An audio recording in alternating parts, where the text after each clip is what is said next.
Krishna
Namaste Narasimhaya.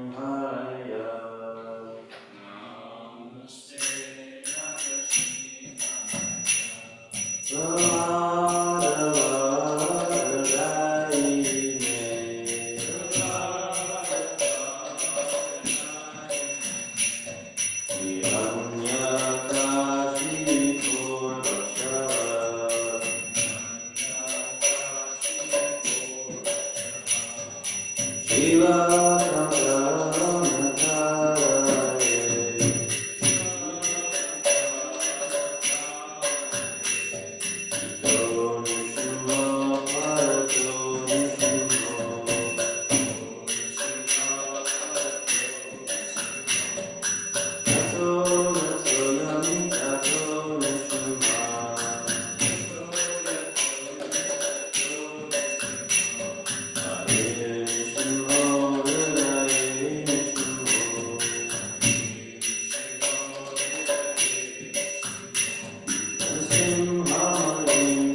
Start with our introduction prayer, page 1. Om Jana Tramadasya Jana Jana Jana Shalakya Chatrumalita Myena Tasme Shugurave Namaha Sri Chaitanya Manobishtam Sapita Myena Bhutale Swayam Rupa Karamayam Dadati Swapanitikam Vandeham Shri Guru Shri Yuta Pada Kamalam Shri Guran Vaishnavascha Shri Rupa Sagrajatam Sahagana Raghunat Harvitam Sata Sajavam Savetam Sadhutam Parijana Sahitam Krishna Chaitanya Devam Shri Radha Krishna Pada Sahagana Lalita Shri Vishkanavitamscha Hey Krishna Karuna Sindhu Dino Bando Jagapate Gopisha Gopika Kanta Radha Kanta Namosute. Excuse me. Tapta Kanchana Gurangi Radhe Vrindavasvare Vrinbanu Sute Deve Pramamane Hare Priye Pancha Kalpata Rupayascha Kripa Sindhu Eva Vayacha Patitnanam Pavan Vayo Vaishnam Vayo Namo Namaha Shri Krishna Chaitanya Prabhu Nityananda Shri Advaita Gadhar Shri Vastigora Bhaktivinda Hare Krishna Krishna Krishna Hare Hare Hare Rama Rama Rama Hare Hare. Now we were, chapter 5, Karma Yoga? Oh.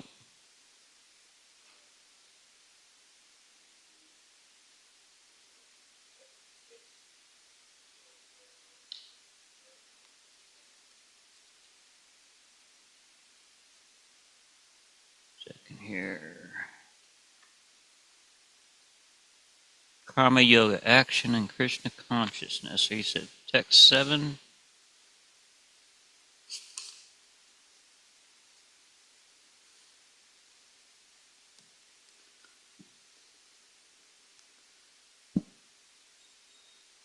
My place marker here.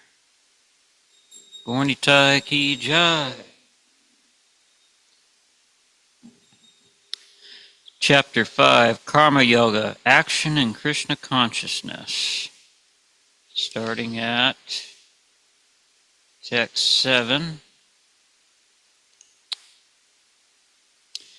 Yoga Yukto Vishnudapman Vijitama Jitadriya Sarvaputa Tama Tama Kuvan Api Na Lipyate. Translation: one who works in devotion, who is a pure soul and who controls his mind and senses is dear to everyone, and everyone is dear to him. Though always working, such a man is never entangled. Text 8 and 9. Naivya kinchit karma miti yukto mayetta tattva vit Pashyan Shrinvan Tripsan Jigharan Asnan Gachan Swapan Swaswan Pralapan Vishjan Grinhan Amishan Api Indraya Ateshu Vartanta Iti Daryayan. Translation: a person in the divine consciousness, although engaged in seeing, hearing, touching, smelling, eating, moving about, sleeping, and breathing, always knows within himself that he actually does nothing at all. Because while speaking, evacuating, receiving, opening, or closing his eyes, he always knows that only the material senses are engaged with their objects and that he is aloof from them.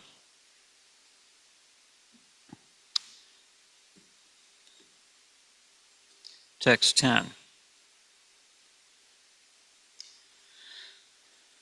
Brahmani adhaya karmani sangyam tayakva karyatoya lipyate nasa papena padma patram evam bhashya.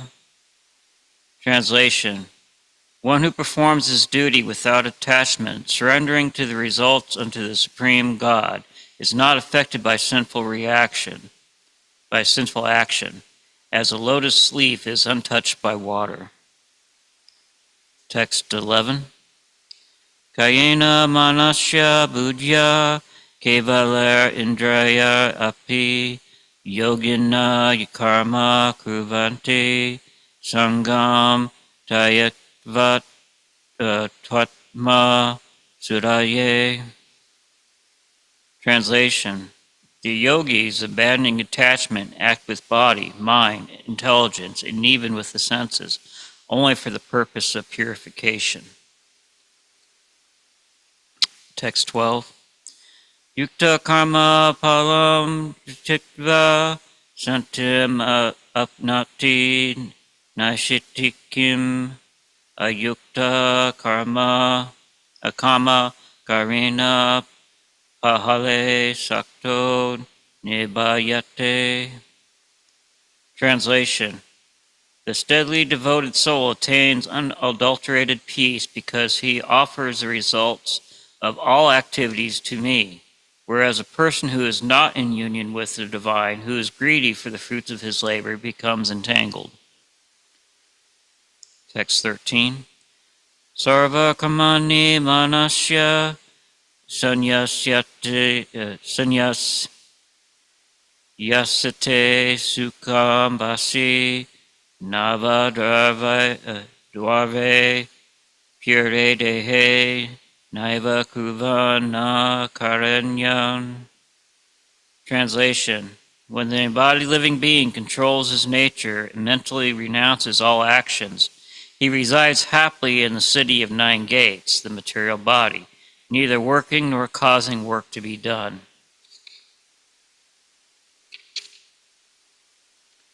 Text 14. Na kardit vyatvam na karmani lokasya srijate prabhu na karma pahala samyogam swabhavastu pravatate. Translation. The embodied spirit, master of the city of this. The embodied spirit, master of the city of his body, does not create activities, nor does he induce people to act, nor does he create the fruits of action. All this is enacted by the mode's material nature. Text 15. Narate kasyachit padmam nachaiva sukritam vibhu ajanid navatram gyanam teva atena vayakti jantava. Translation. Nor does the Supreme Spirit assume anyone sinful or pious activities. Embodied beings, however, are bewildered because of the ignorance which covers their real knowledge. Text 16. Ganena tutad ajanam yesham nashitam atmana tesham adityavjatyanam pakshalyate tatparam. Translation. When, however, one is enlightened with the knowledge by which the nescience is destroyed, then his knowledge reveals everything as the sun lights up everything in the daytime. Text 17. Tabudayas tad atmatnas tad nish tat paryana gachyati apuna avitram jnanam jnana nirdut nirduta kamasha. Translation. When one's intelligence, mind, faith, and refuge are all fixed in the Supreme, then one becomes fully cleansed of misgivings through complete knowledge and thus proceeds straight on the path of liberation. Turning to text 7.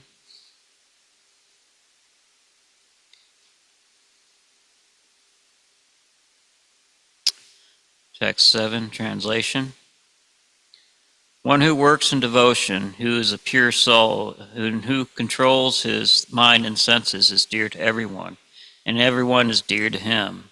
Though always working, such a man is never entangled. Purport by His Divine Grace A.C. Bhaktivedanta Swami Prabhupada. One who is on the path of liberation by Krishna consciousness is very dear to every living being, and every living being is dear to him. This is due to his Krishna consciousness. Such a person cannot think of any living being as separate from Krishna, just as the leaves and branches of a tree are not separate from the tree. He knows very well that by pouring water on the root of the tree, the water will be distributed to all the leaves and the branches. Or by supplying food to the stomach, the energy is automatically distributed throughout the body. Because one who works in Krishna consciousness is servant to all, he is very dear to everyone. And because everyone is satisfied by his work, he is pure in consciousness. Because he is pure in consciousness, his mind is completely controlled. And because his mind is controlled, his senses are also controlled. Because his mind is always fixed on Krishna, there is no chance of his being deviated from Krishna, nor is there a chance that he will engage in his senses in matters other than the service of the Lord. He does not like to hear anything except topics relating to Krishna. He does not like to eat anything which is not offered to Krishna, and he does not wish to go anywhere if Krishna is not involved. Therefore, his senses are controlled. A man of controlled senses cannot be offensive to anyone. One may ask, why then was Arjuna offensive in battle to others? Wasn't he in Krishna consciousness? Arjuna was only superficially offensive because he has already been, as has already been explained by this in the second chapter, all the assembled persons in the battlefield would continue to live individually as a soul cannot be slain. So spiritually, no one was killed on the battlefield of Kurukshetra. Only their dresses were changed by the order of Krishna, who was personally present. Therefore, Arjuna, while fighting in the battlefield of Kurukshetra, was not really fighting at all. He was simply carrying out the orders of Krishna in full Krishna consciousness. Such a person is never entangled in the reactions of work. So this is, again, highlighting Krishna consciousness, as we've talked about before, that karma is a result of action, And whenever we do fruitive work, whenever we do work for ourselves or work for someone else, that's accumulating karma if we're not doing it in the Lord's service, if we're not doing it for Krishna. Whenever we're not doing work for Krishna, it doesn't matter what it is, doesn't seem how much of it's in the mode of goodness or the mode of ignorance it's in, we accumulate karma. We have to act in Krishna consciousness, prevent from accumulating karma, prevent the results of the action. It's only through Krishna consciousness that we can be purified of said karma, of all the past karma that we've had through many, many millions of lifetimes. That's the beauty of Krishna consciousness. We have been given this program to where we can perform our duty without accumulating new karma. It's just like even the simple act of sweeping. If you're sweeping for yourself, well, there's probably some microscopic organisms that you just killed. But if you do it in Krishna service, it's all purifying. It's the same thing with when we're eating prasadam. If we're eating for ourselves and cooking for ourselves, well, there's life that we've just killed off. But if we're offering it to Krishna first, before eating, turning it into prasadam, then it's purifying. You're not accumulating the karma that would be associated with killing off the jivas to prepare your food. Because life consumes life. There's just really no way around it. If we're continually preparing our food in Krishna consciousness to, for Krishna, offering it and eating the prasadam, we are free from that sinful reaction of killing those jivas. And those jivas that's been offered through the sacrifice of making the prasadam to Krishna, they have a chance at human birth. So it works out both ways.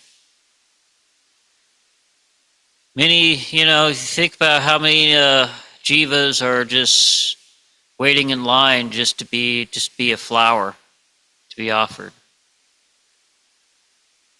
Kind of trippy to think about. There's probably jivas out there just like, well, wait, I want to become a rose this next lifetime because this a rose that's going to be offered to Krishna. It might be that'd be interesting.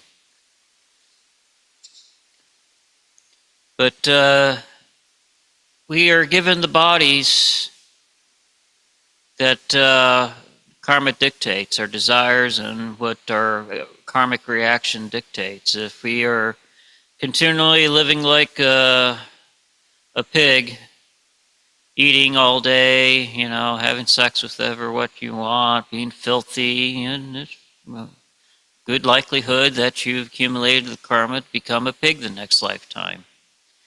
There's been stories that, of sages that at the end of their life, they were doing everything right, but at the end of their life, they were thinking of a beautiful woman.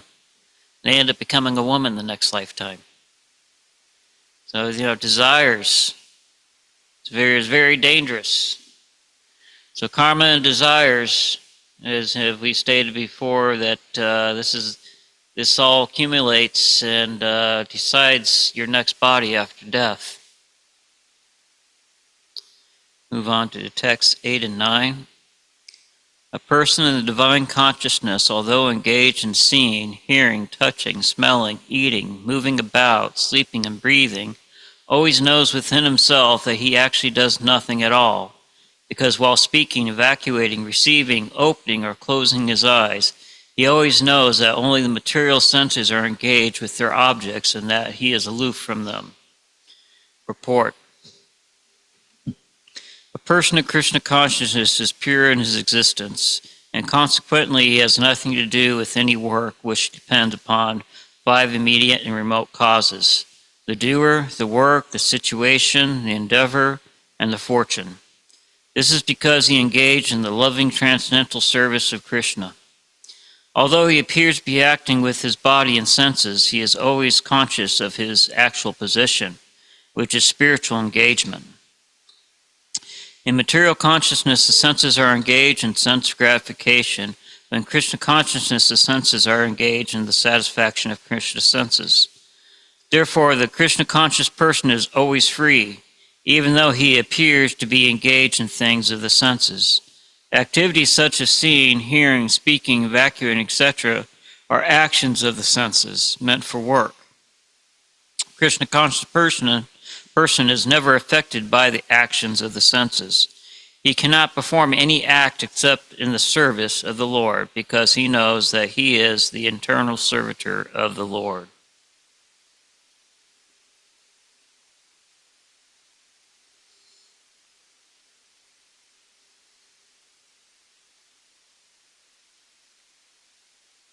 So here again, we're being reminded that in Krishna consciousness, we are using our body, using everything about ourselves in service for Krishna. You know, the material world, everyone seems to be attached to their work.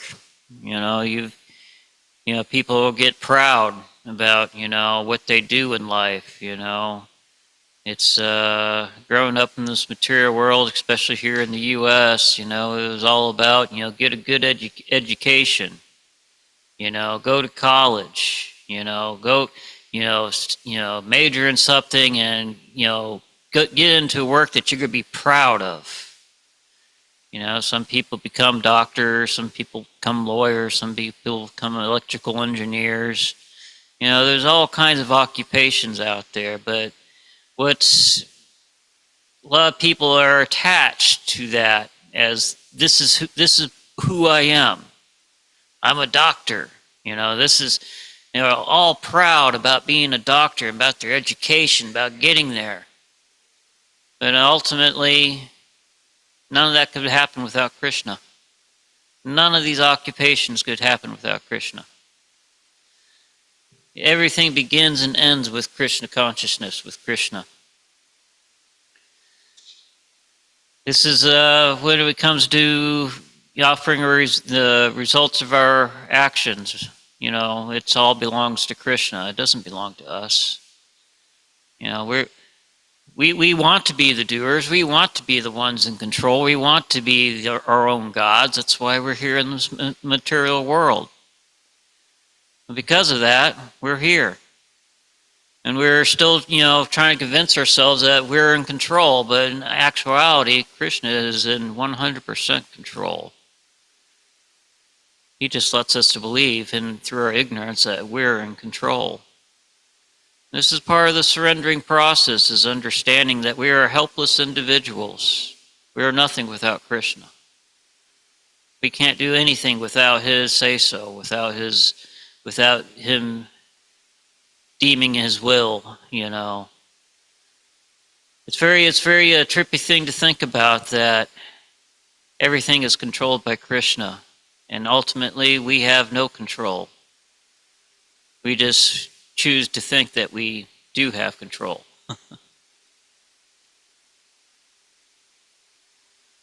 Move on to text 10, translation. One performs his duty without attachment, surrendering to the results unto the Supreme God is not affected by sinful reaction, as a lotus leaf is untouched by water. Here, Brahmani means in Krishna consciousness.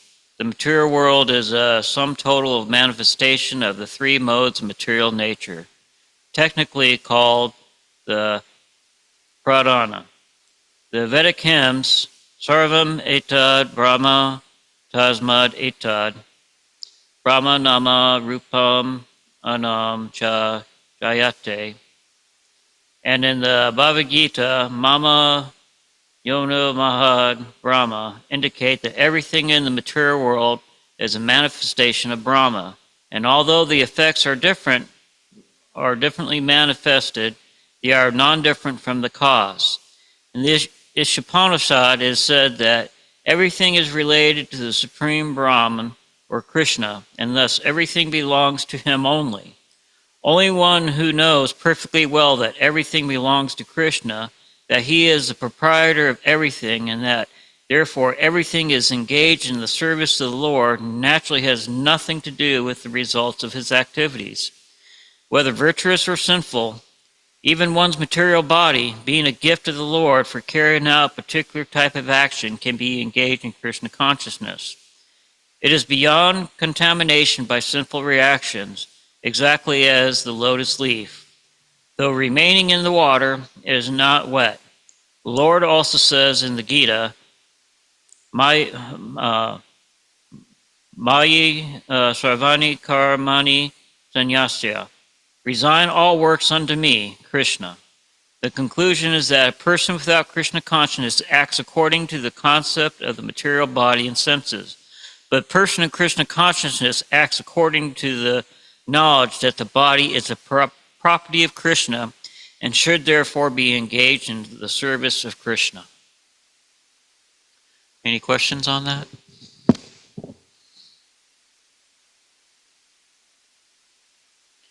This here again is basically certifying that Krishna is the originator. He's proprietor of everything. Results of our actions belong to him.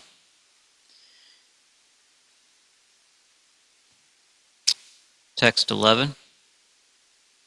Yogis abandoning attachment act with body, mind, intelligence, and even with the senses, only for the purpose of purification. Purport. By acting in Krishna consciousness for the satisfaction of the senses of Krishna, any action, whether of the body, mind, intelligence, or even of the senses, is purified of material contamination. There are no material reactions resulting from the activities of Krishna conscious person. Therefore, purified activities, which are generally called, sorry, my vision's a little messy tonight, sadachara, can be easily performed by acting Krishna consciousness. Sri Rupa Goswami in his Bhakti Rasmita Sindhu describes this as follows. Iha yasya harir dasye karmana manasya gira nikhilash api asyatashu jivana mukta sayukshate. A person acting in Krishna consciousness, or in other words, in the service of Krishna, with his body, mind, intelligence, words, is a liberated person even within the material world. Although he may be engaged in so-called material activities, he has no false ego, nor does he believe that he is the material body, nor that he possesses the body. He knows that he is not this body, and that the body does not belong to him. He himself belongs to Krishna, and the body too belongs to Krishna. When he applies everything produced of the body, mind, intelligence, words, life, wealth, etc., whatever he may have within his possession, to Krishna's service, he is at once dovetailed with Krishna. He is one with Krishna and is devoid of the false ego that leads to one to believe that he is the body, etc. This is a perfect stage of Krishna consciousness.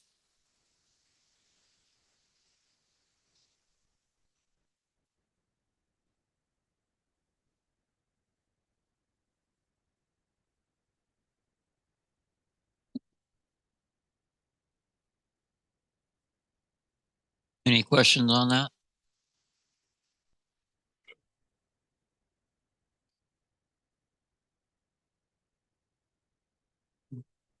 Move on to text 12.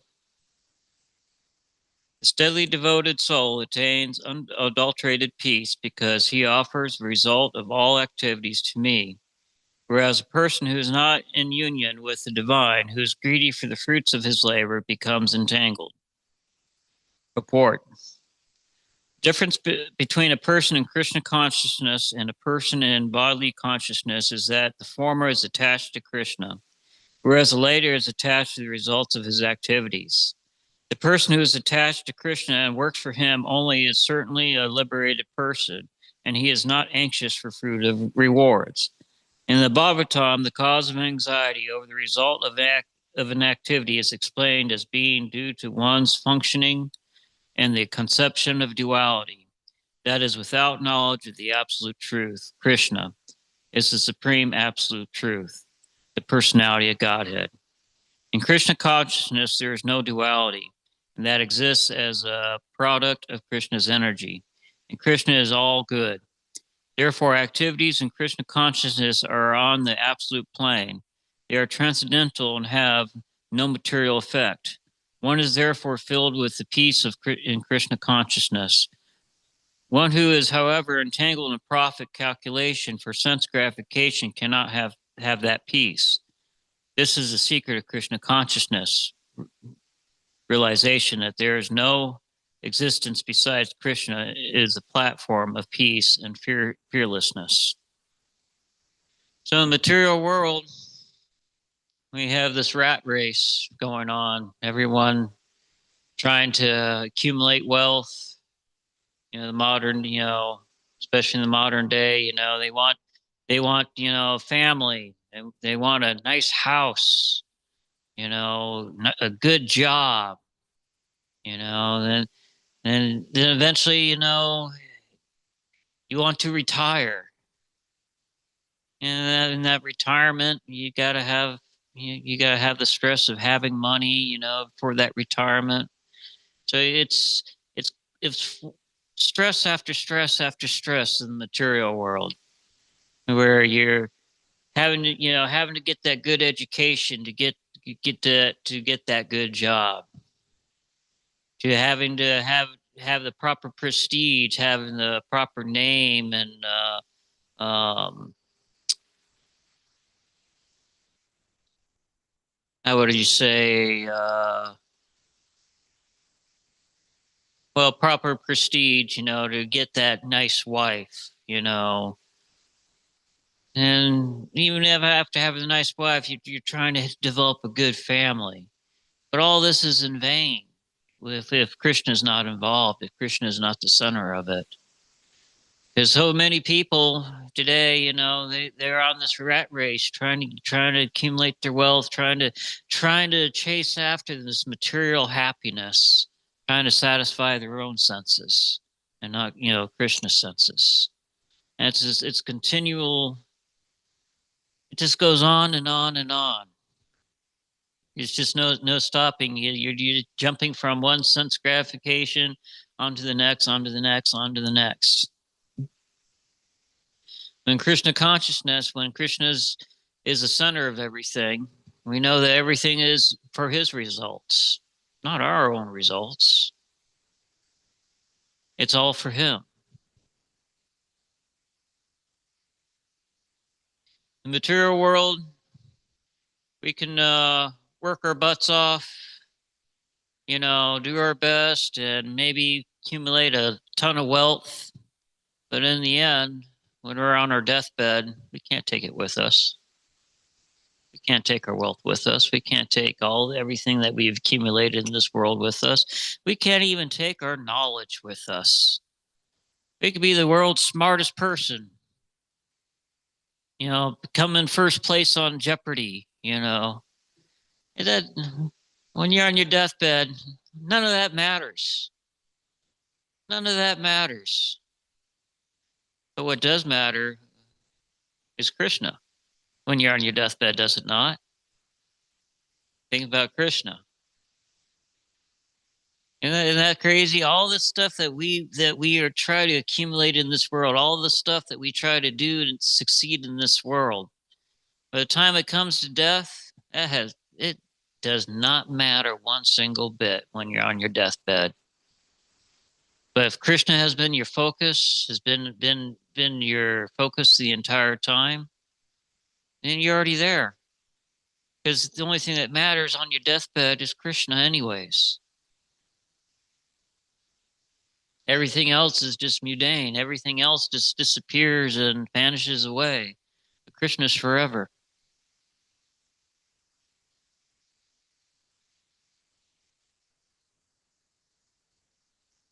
Move on to text 13. When the embodied living being controls his nature and mentally renounces all actions, he resides happily in the city of 9 gates, the material body, neither working nor causing work to be done. Purport. The embodied living being, the embodied soul lives in the city of 9 gates. The activities of the body or the figurative city of the body are conducted automatically by the particular modes of nature. The soul, although subjecting himself to the condition of the body, can be beyond those conditions if he so desires. Owing only to forgetfulness of his superior nature, he identifies with material body and therefore suffers. By Krishna consciousness, he can revive his real position and thus come out of his embodiment. Therefore, when one takes to Krishna consciousness, one at once becomes completely aloof from their bodily activities. In such a controlled life, in which his deliberations are changed, he lives happily within the city of the nine gates. The nine gates are described as follows. Navadare pure dehe hamso lilayate vahi vashi savasya lokasya shadhatvarasya charasya cha. The Supreme Personality Godhead is living within the body of a living entity, is the control of all living entities all over the universe. The body consists of nine gates, 2 eyes, 2 nostrils, 2 ears, 1 mouth, the anus, and the genital. The living entity in his conditioned state identifies himself with the body. When he identifies himself with the Lord within himself, he becomes just as free as the Lord, even while in the body. Therefore, a Krishna conscious person is free from both the outer and inner activities of the material body.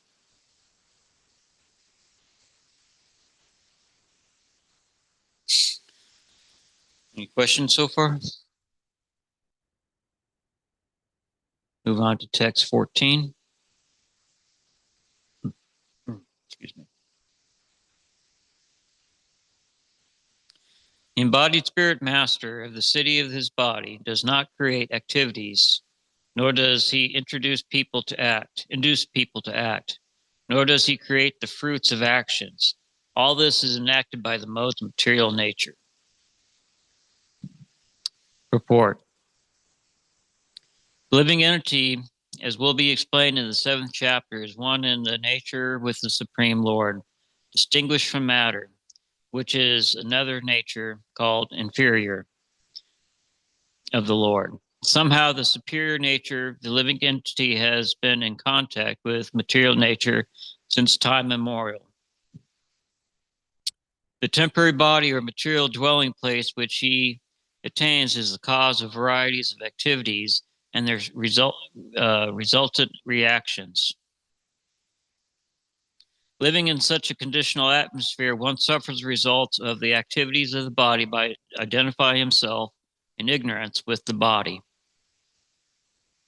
His ignorance acquired from time immemorial that is the cause of the bodily suffering and distress. As soon as the living entity becomes aloof from the activities of the body, he becomes free from the reactions as well. As long as he is in the city of the body, he appears to be the master of it. But actually, he is neither its proprietor nor controller of its actions and reactions. He is simply in the midst of the material ocean, struggling for existence. The waves of the ocean are tossing him, and he has no control over them. His best solution is to get out of the water by transcendental Krishna consciousness. That alone will save him from all the turmoil. So here again, we're not the proprietors. We're here because we decided, hey, I want to be in control. I want to be the one in control. I want to enjoy my senses. That's how we got in this conditioned life. And even though here we are thinking that, oh, I'm in control, we're still not in control. The only way out of this is coming to that conclusion, coming to that realization, coming to that knowledge that Krishna is in control. Everything, he's proprietor of everything. That's where I continually, talk about, coming to Krishna in prayer, to advance in Krishna consciousness. Because, we can't do this on our own. We tried to do this on our own. That's why we're here. It's we gotta beg Krishna. We gotta beg him to increase our desire for him each and every day. Oh Krishna, please help me to desire you more. We gotta beg him for that. That's how we advance in Krishna consciousness. You know, begging the spiritual master for his mercy. The association of the pure devotees, association of the devotees of Krishna, and continually in prayer to Krishna over and over. That's how we advance in Krishna consciousness. I think that's our time for today. Any questions or comments? Bhagavad Gita ki jai.